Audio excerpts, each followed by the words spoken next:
કોઈનો ફોટો પાડવામાં નહીં આવે ને બહુ દિવસ થઈ ગયા અને યુટ્યુબ પર વિડીયો નહીં આવ્યો એટલે બધા એવું વિચારતા હશે કે રાકેશ ક્યાં ગયા હશે, દક્ષા ક્યાં ગયા હશે. ને રીધુ તો, ઓય રીધુ મજામાં છો? આવા સફેદ સફેદ કપડાં પહેરી અને આ લીલો લીલો ડ્રેસ પહેરીને તમે ક્યાં જાઓ છો?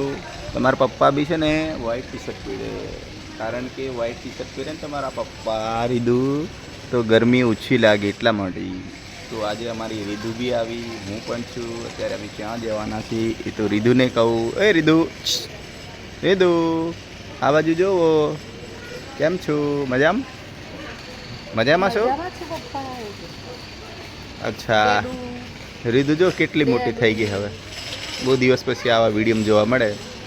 હા, રીધુ માટે એક કોમેન્ટ જરૂરથી કરી દેજો. મારી રીધુ છે, અત્યારે રીધુને મેં લઈને ફરું છું બહાર કંઈ અત્યારે. ઓકે, ઉનાળાની સિઝન બરાબર, ઉનાળાની સિઝન છે એટલે તબિયત હાસવજો અને આ સફેદ બફેદ કપડાં પહેરજો તો તબિયત થોડી હચવાશે. અને આ તમે કાળા બાળા ના પડી જતા, ઉનાળામાં વધારે રખડવાનું નહીં કરતા. ઓકે, હું તો રખડું છું પણ ઓછું, કારણ કે આ વ્હાઈટ ટી શર્ટ પહેરીને રખડું એટલે એટલો બધો કાળો નહીં થાય. થઈ જવાય, વાંધો નહીં.